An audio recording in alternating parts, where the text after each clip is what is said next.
Hey, Jeff, how's it going? Hey, Chris, I'm behind schedule as usual. You and me both. That's kind of crazy. Oh, it's like no matter how far ahead we get, we always end up falling a little bit behind. And I haven't caught up from the weekend yet either, so still playing catch up to all that. I hear you. So, But we're how here. was the golf tournament? It was great. It was fun. Got to That's see all the awesome. big names.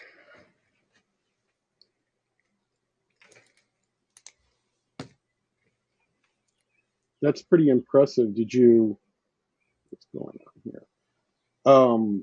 Like, did you get any autographs? Did you walk up and shake people's hands? How'd that go? Oh, Jeff, you just cut out. You Or just something like lost. Oh, that. there you are. I'm sorry. What was that? So no, you don't. It's tough to get autographs unless you catch them at certain times of the week when they're maybe practicing or in between doing stuff. But um, yeah, it's just they'll pay attention to the kids sometimes, Hmm. but once they're on the course playing, they're pretty well focused in, laser focused, which I am not here lately. Yeah, it's real easy. Don't worry, you'll catch up. I have faith. Yeah, I have no idea where you guys are at, and you and David back and forth talking. I'm totally have not even begun to dive into that yet. So Oh, it's okay. We can go over some of that later, but it's not. It's it's like nothing that's urgent or impactful. We were just fooling around with AI. right, Yeah. Okay, so today's show: scam or unreasonable request. sounds good. Um, no, that's interesting. Since we've been on here, I just made a sale. Cool. Richie Rich and Dollar the Dog. Combo comic. No, no, it's just the title. I guess back in the 70s, they would sometimes list like the main star and his co-star as the title, kind of Oh, like yeah, Donald and his nephews. So you know that it's going to be a nephew story type thing. right. Uh, so okay, so this is something that happened to me, and it sounds like a scam, but it's actually just an unreasonable request. Um, this customer bought something from me, and like, I don't know, maybe 20 minutes after they paid for it, they sent me a message to ship the items to a completely different address. And when I messaged them back telling them that they need to change the address in their eBay back office, I never hear back from them, and they're just waiting to see what I'm going to do. What happens is if you ship something to an address that's not on the eBay account, you lose your seller protection. It's gone. So the customer can make any claim they want against you, and eBay will just honor that claim because you shipped the item to a different address. So yeah, so that's a big one. It's not always a scam. A lot of times it's an unreasonable request. Sometimes it's someone buying a gift for someone else. But that's neither here nor there. That's not your concern. Your concern is to protect yourself from loss. And if you ship something to an address other than the address that's on the account, because eBay's super strict with that. They have it so that you're not typing in any type of address information. It's already there hardwired into the system. So if they wanted you to ship it to a different address, they needed to change it before they ordered it. It's really that simple. Do you have any examples for us, Jeff? Yeah. Well, I'm gonna take us back to our drop ship domination days. Mm-hmm. Because back then, and I'm trying to remember how we did it, and for anybody that's new watching us and learning eBay, this doesn't happen. Doesn't this business model is not in play anymore.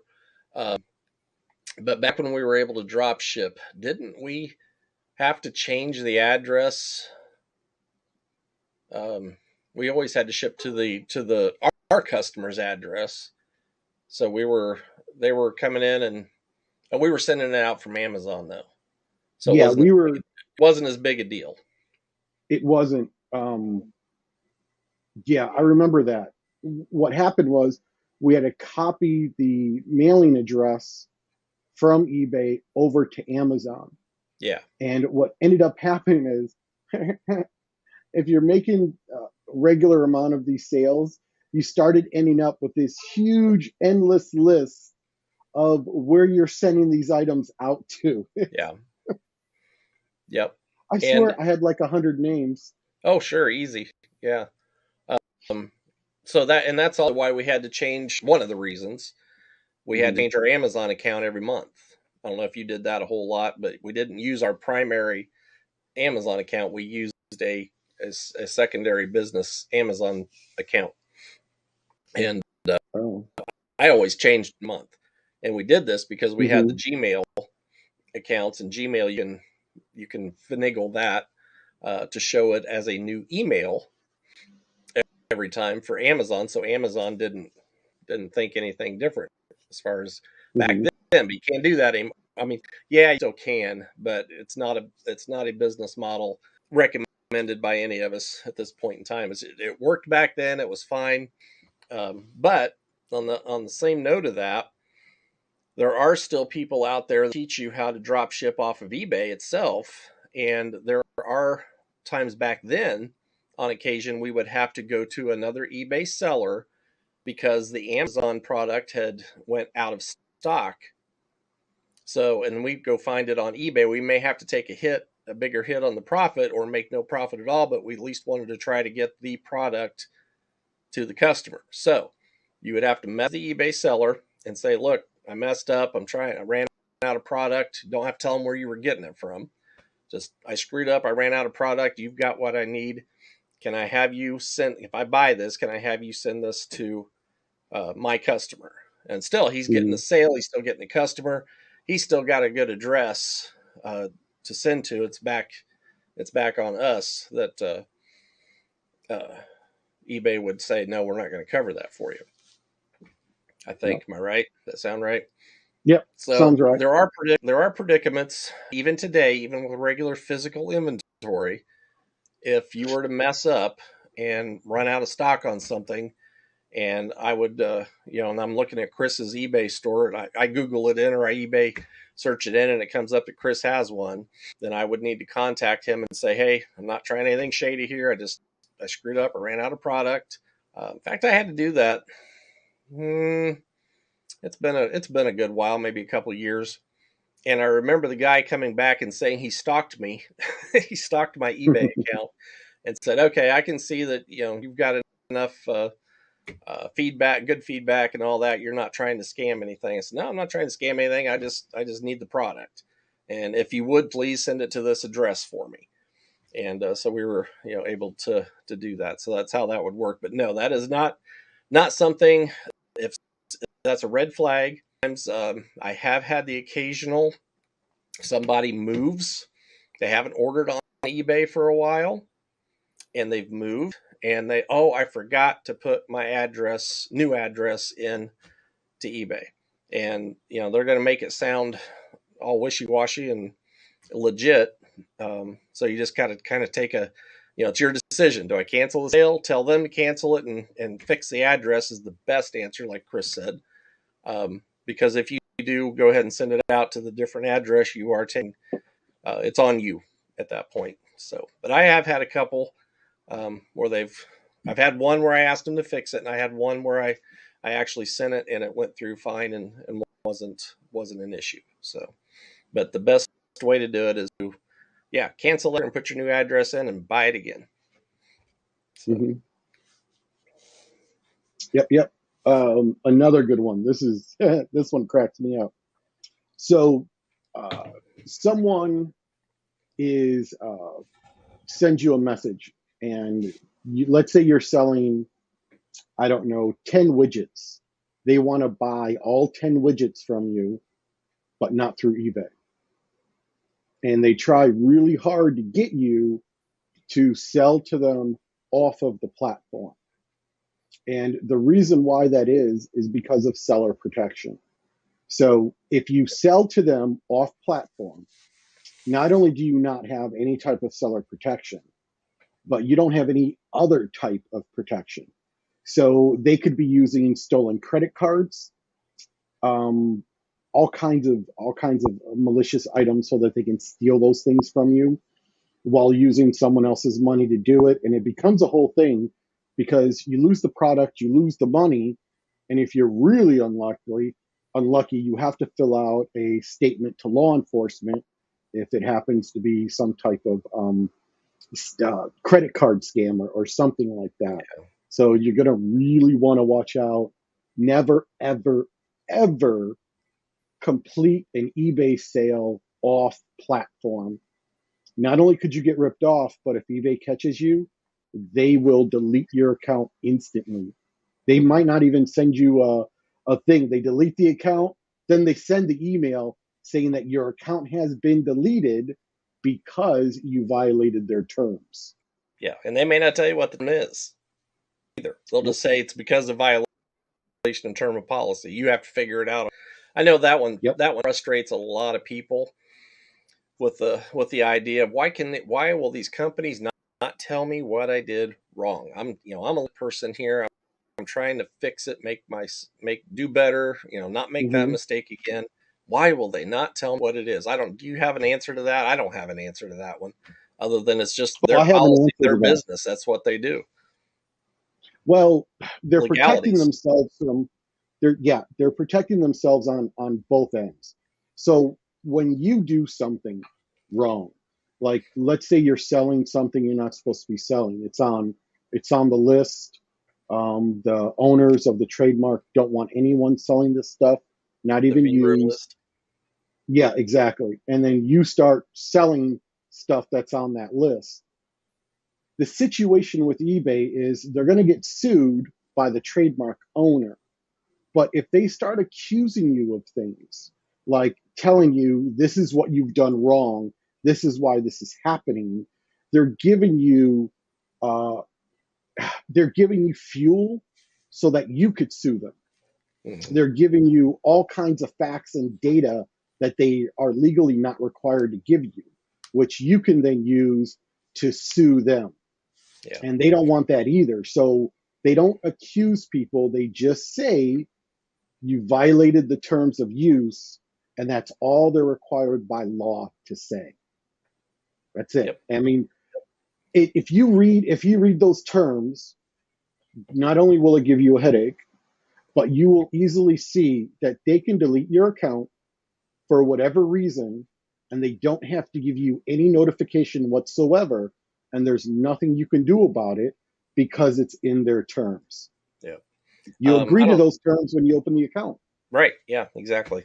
If you really want to get nitty gritty about it, if you have a lawyer, have them read it. Have the lawyer go over it. You'll have to pay a lawyer's fee to, your lawyer's fee to do whatever, but have Mm-hmm. them read it to you or explain it to you as best that they can. We all do it every time we log on to a new platform. We're agreeing to, or every time we get ready to buy something or sell something or whatever, we're agreeing Mm-hmm. to the terms that nobody wants to read because it's 5 pages long and in little itty bitty stuff. So, but it's there, so it's legal. It's legally theirs to tackle. It's Mm-hmm. kind of like, and I don't know, state by state, things may be different. I don't know if they do it any different out in California, but here in Indiana, most, not most, but whenever you hire onto a place as an employee, you sign off on their terms of agreement, and they can terminate you just like eBay terminates your account. They can terminate an employee for any reason. Now, maybe they have to tell you why because it's an employee, different situation. situation, but you can still be terminated for any reason without going through all the HR crap. They just decide you're done, you're done. Most people go through all the HR stuff, but they don't have to, and it's legally in their terms when you hire on. So state to No, state that can be different. it actually is. Yeah. In fact, Washington State is a lot like Indiana, and so is Michigan. However, California, no. California is a state that protects the employee, not the business. So Right. if you're a little mom and pop and you've got maybe 4 employees, if those employees are W-2 employees, then you have to go through all of the HR crap, just like Walmart.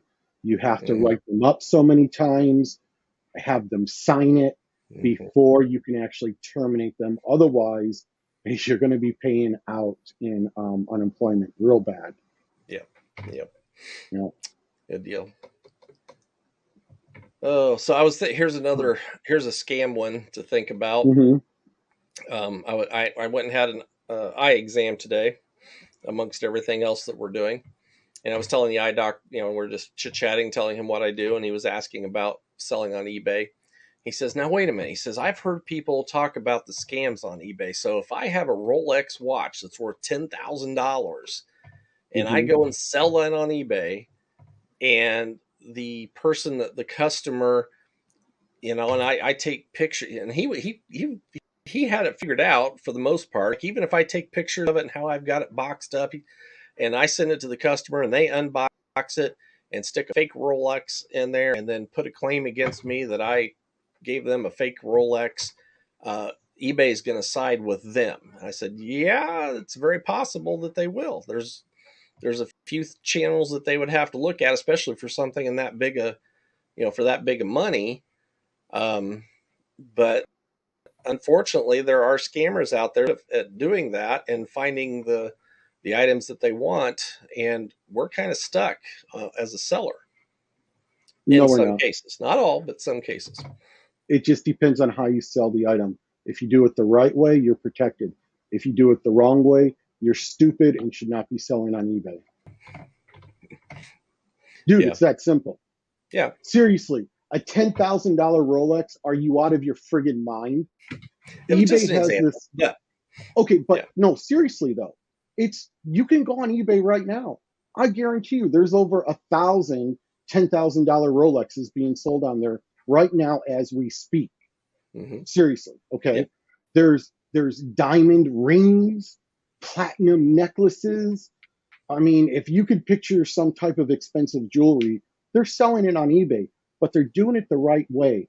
eBay has a program where you send your expensive item into their verification center, and they will have the experts verify the item, say it's outstanding, they hold it. You sell the item, they ship that item to the customer for you. There's fees involved, but when you're looking at selling something really expensive, you want to get the best price you can absolutely get for it. This is the best way to go about it. Yep. If you go about it any other way, you're going to get ripped off, and deservedly so, because you're not a smart business person. And see, this is also why the tennis shoe came around, because of expensive tennis shoes, the expensive Nikes and so forth that were being sold and not sold properly. And so now, yes, if you get, what is it, $30 or and up, I think, on the Nikes, they get verified. I forget what the price range I is. don't know what the threshold is. Maybe it's higher. Maybe it's in the hundreds, but I don't know. it gets sent to an authentication center to be authenticated. I can't say that word. It's okay. And that's basically what Chris is saying, the same thing. But you're saying that those higher end things can actually be sent before it's sold to their center to be verified. Yeah. Yeah. Yes. Okay. See, I didn't know that. That's a new one. Yeah. I've never tried to sell a $10,000 Rolex, so I didn't know. I've never tried to sell a $10,000 Rolex, but I have sold very expensive Dooney and Burke Disneyland exclusives. So it's a purse that's made by Dooney and Burke. Those are expensive right off the bat. Those go for $400 and up. But it was a Disneyland exclusive, which means the only way for you to buy this particular purse is to go to Disneyland and buy it there.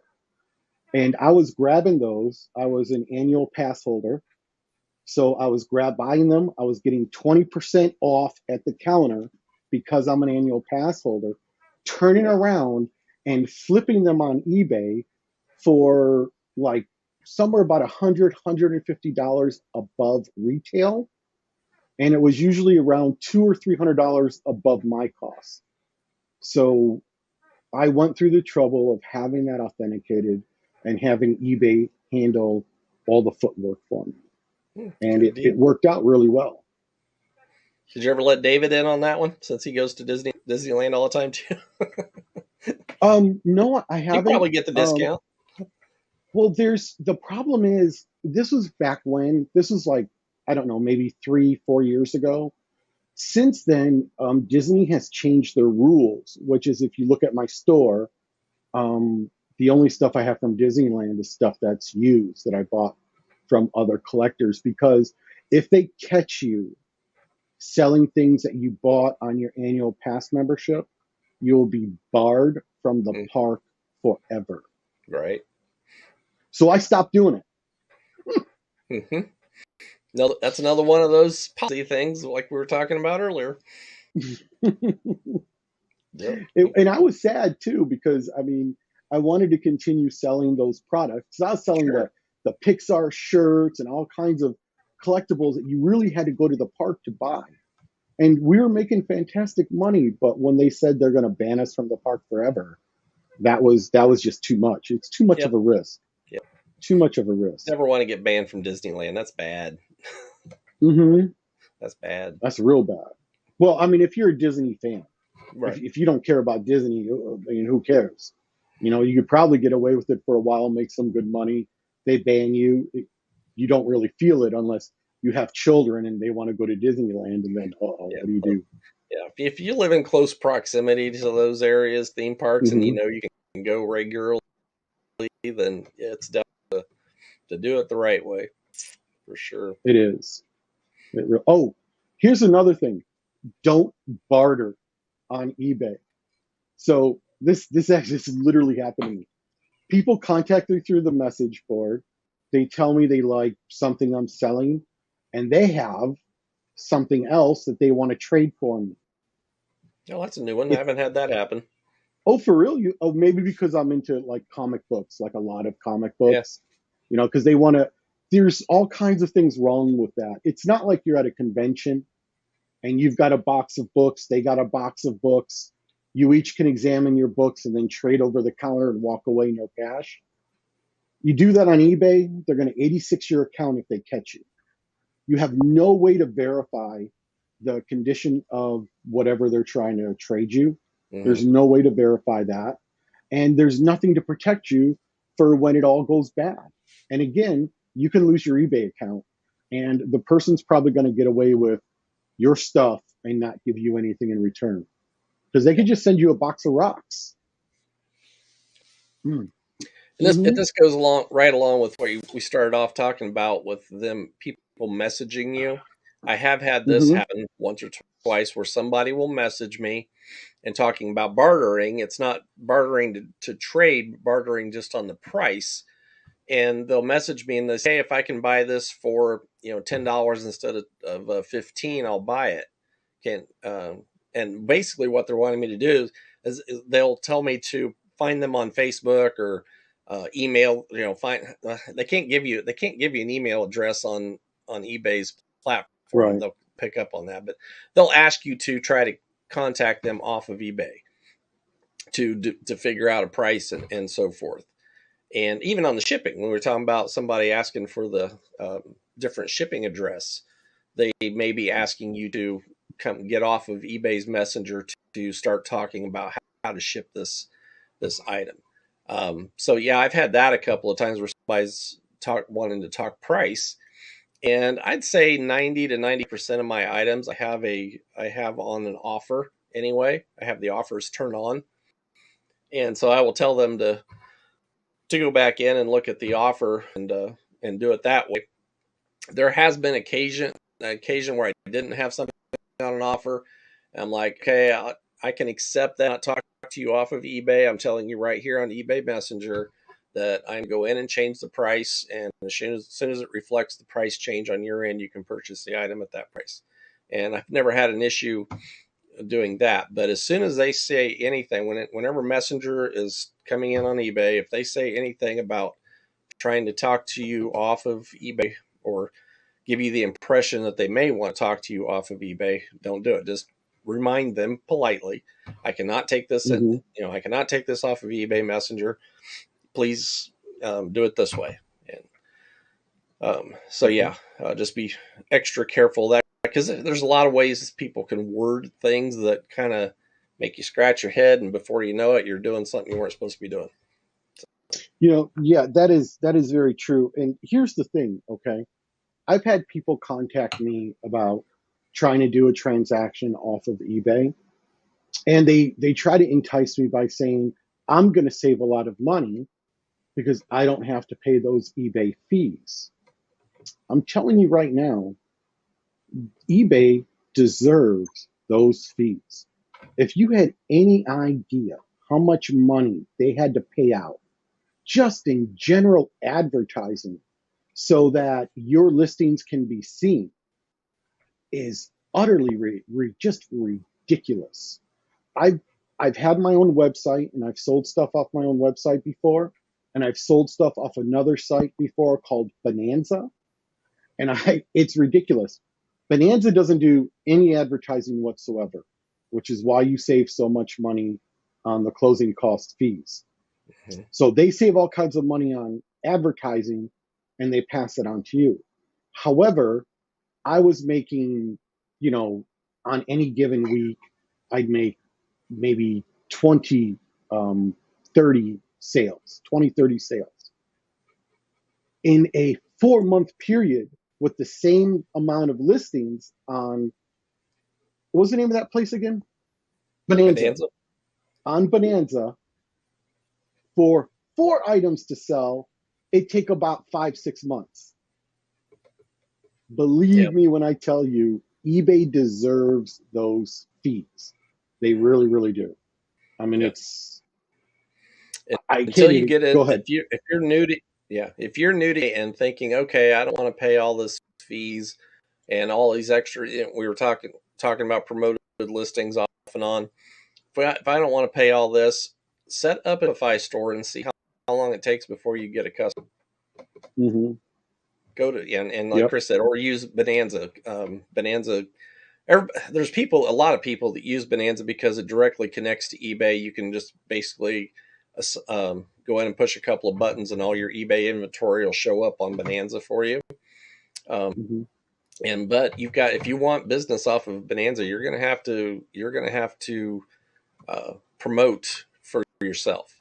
And same thing Yep. with a Shopify store. Same thing with setting up your own website. If you don't have a way to produce traffic to those stores, you're going to have to suffer of not having any sales.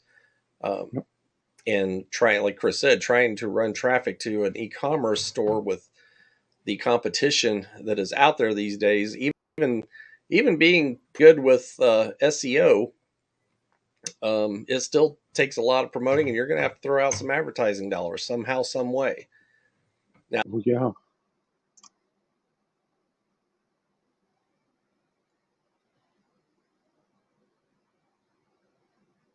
but yeah, the Amazon is not Amazon because they don't have traffic. eBay is not eBay have traffic. The fees that we have to pay, yes, they're a pain, and it gets a little tougher with the economy being a little bit iffy and being able to buy at the right prices. But you're going to get the traffic. You're going to make some sales. Mm-hmm. Without it, you're Yep. not. Exactly. Exactly. Exactly. Um, oh,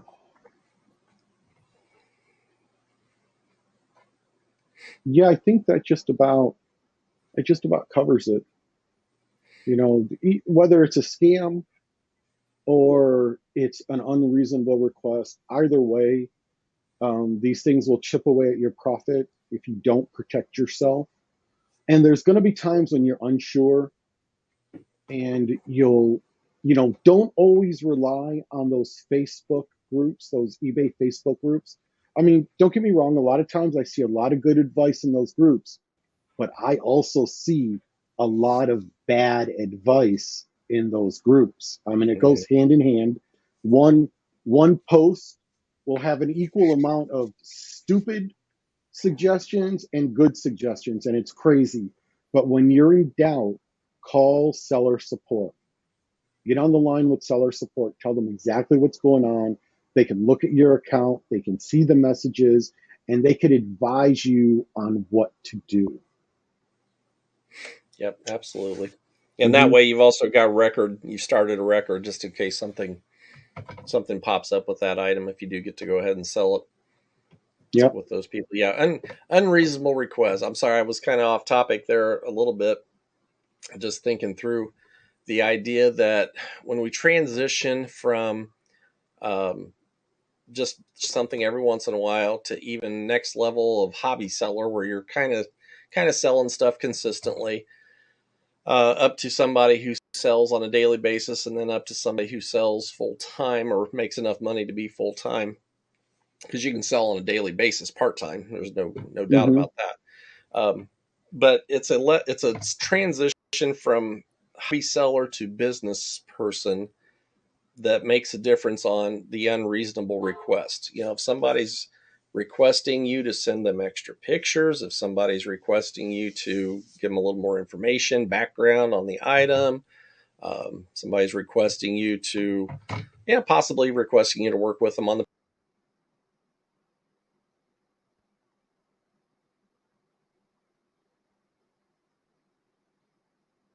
Chris, we lost me. I got you. So you Okay. left off with negotiating price. Yeah, negotiating price is okay, as long as you keep it on eBay Messenger. And you're just transitioning to that business mindset of, okay, how bad do I want to sell this item? Am I here to sell things and make some money, even if I have to take a little hit every now and then to get inventory moving? Mm-hmm. Or am I here just to be a pain in the butt and, well, this is my item and I'm going to sell it the way I want to sell it? No, are you here to sell it or are you not here to sell it? Let's get it going. So Yep. nobody, Exactly. you've got, it's not always the customer is always right. It's the right way of handling your business to work with the customer and see if you can come to a final sale. Yes. Yes. You don't have to be rude to protect yourself against scams. You Right. don't have to give the person a piece of your mind. In fact, it's Say way no. worse if you do. Yeah. It's Yeah. You yeah. get into an It's argument and you're gone. mhm. you know. Just say no, So as they say. Just say yep. no. No, thank you. Moving Yep. on. Say Block. no politely. Move on. Yeah. You can block them too. You can block I them mean, if they're being a real problem. Yeah. because And I've again, get eBay involved if you think you got somebody that's could go pester somebody else. Let's let eBay know who these people are. Yeah. hmm But don't do it yeah. rudely. Don't tell them in their face that you're going to go do this. Just move on. Yep. Exactly. Just be polite and move on. Because sometimes it sounds like a scam or it sounds like the customer's being unreasonable. But when I ask some qualifying questions, they just needed some after the sale support, is all.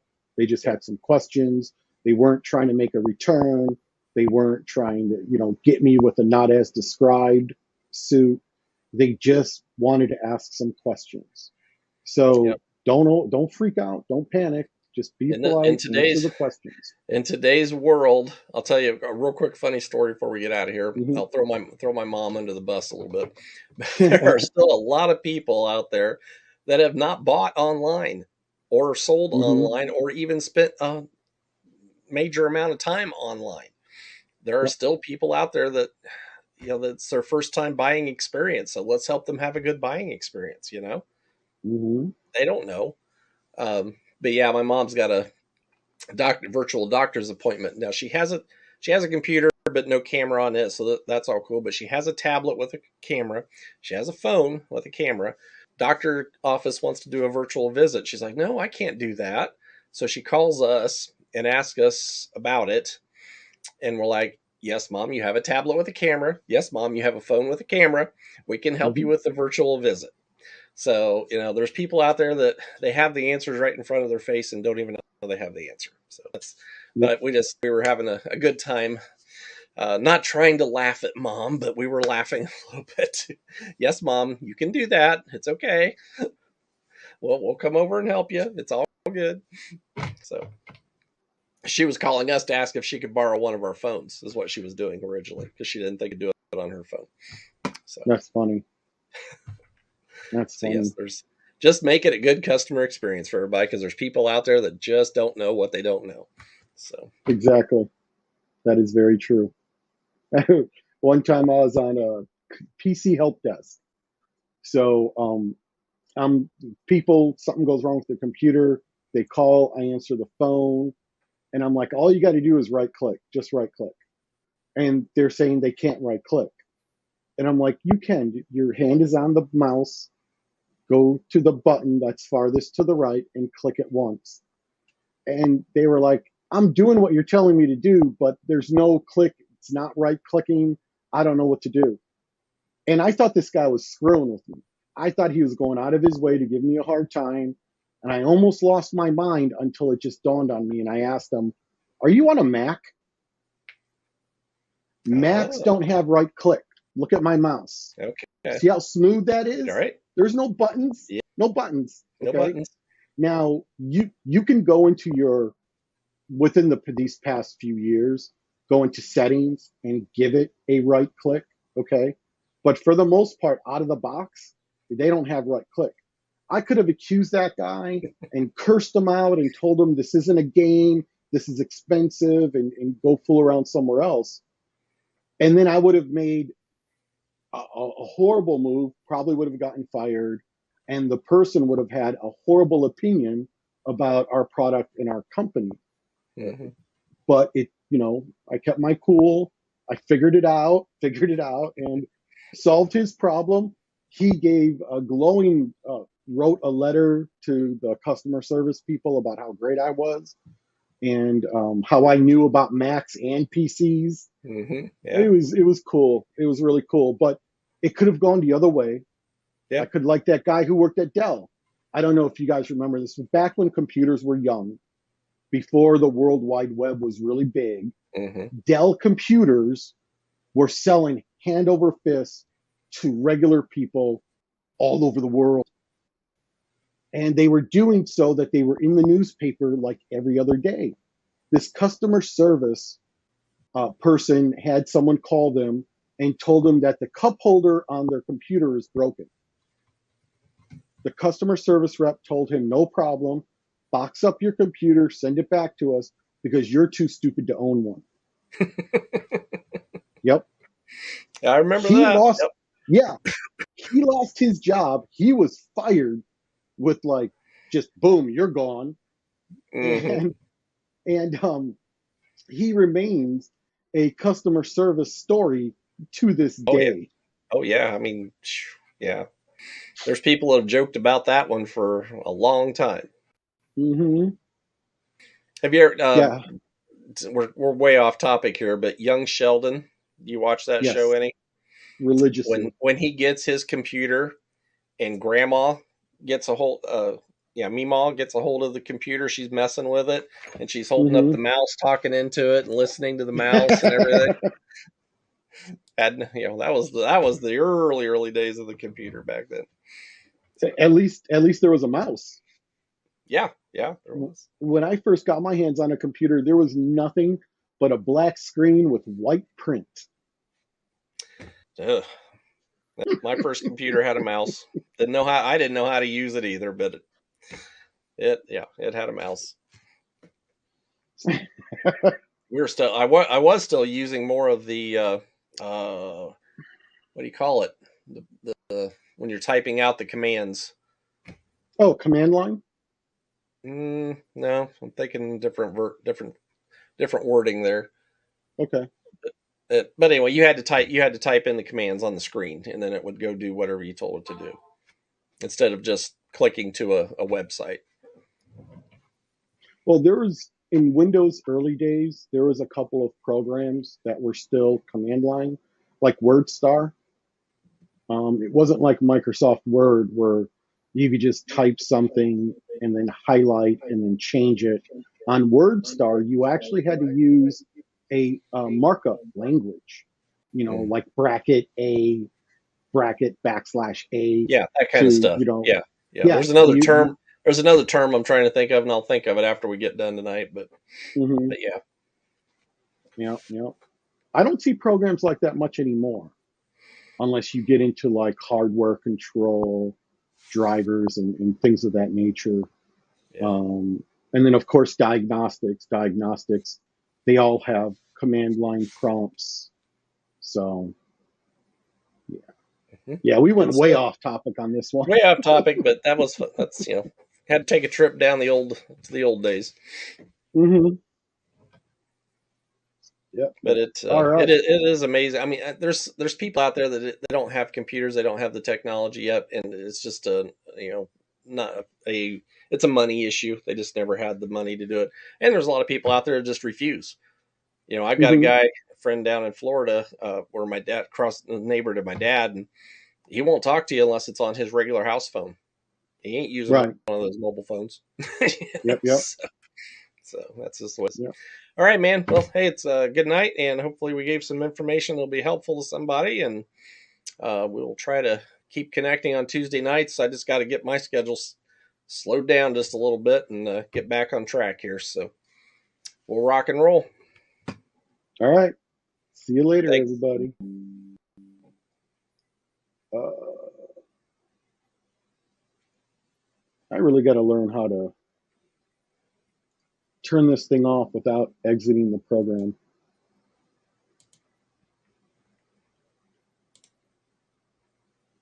Oh, all I have to do is click that?